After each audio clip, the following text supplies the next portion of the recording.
Hey, so today I'm going to be recording another daily event with Grixis Delver. Like a part of me thinks I should be changing things up each time, but I'm happy to keep playing this deck. I mean, everyone seems really interested in it. I think this is probably actually just the best deck in the format right now, so that makes sense. Uh, from the last time I made videos, people seem to be mainly disagree about two things. With my build, the inclusion of Thoughtseize in the main deck and playing two electrolyzers instead of a split of electrolyzers and Kolaghan's commands. Um, I personally really like the Thoughtseize in the main deck. I think I think that most people kind of wrongly view this deck as like this like hyper aggressive tempo deck where you just like play a threat on turn two and then just like beat your opponent down while you protect it with counter magic. But I think that's actually just not at all how the games play out most of the time.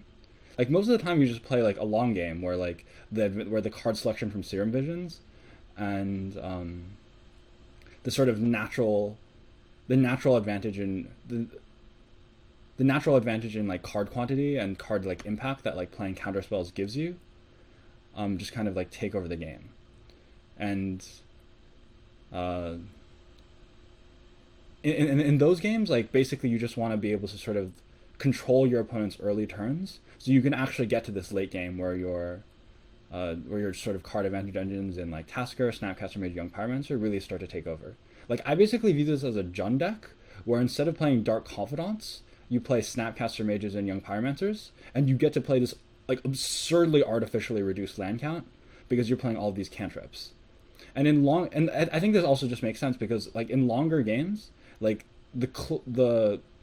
the closer Serum Visions becomes to like a really powerful spell, because the longer the game goes, the less the order the effects occur in Matter, and because like the draw steps start to blur into one another, and like obviously the longer the games go on, the more Tasker's ability becomes relevant, and the more mana you have to do everything you want with Snapcaster Mage, and so like I'm not interested in just like playing a threat and just like beating down with it until like I win the game on turn like 6 or 7 or something. I just want to like get through the early turns and then just try to be able to maneuver myself into spots where I can use all of my spells for to like maximum possible effect.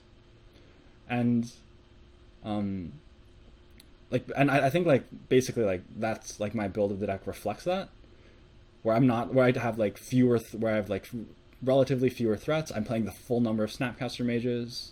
I have these Thoughtseizes, and I have this I crucially just have this 19th land, which means I actually go into which means I can like actually get into this late game of Snapcaster Mage, Tassiger, Serum Visions like a lot more effectively and a lot more consistently, and it's like a creeping target, so I don't flood when so I don't flood like even when that happens.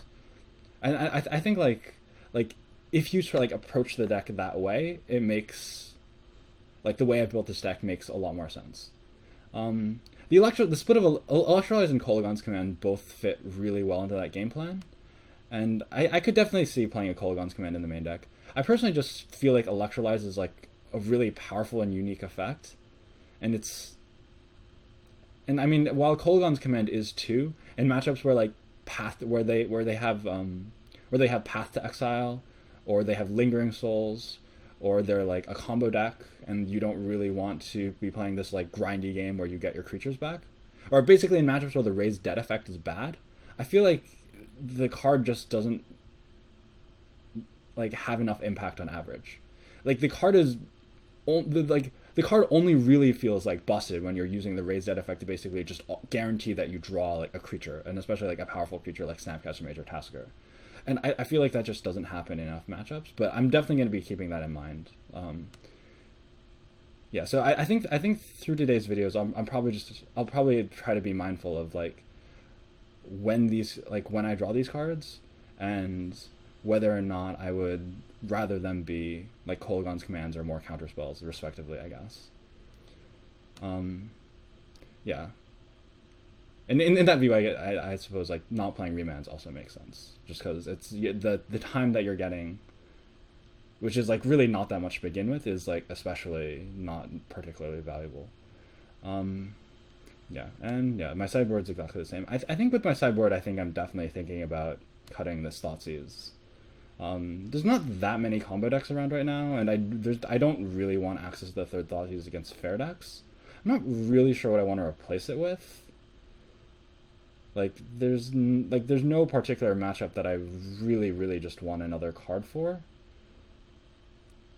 So I guess I'm just gonna. So my plan is just to leave it as a Thoughtseize until I find something like I feel like I really want in this slot. And yeah, so I think that's all I really have to say about the deck so far. I've messed with like the resolution and the webcam placement a bit, so hopefully that's also a bit better. And yeah, I'll be back with round 1.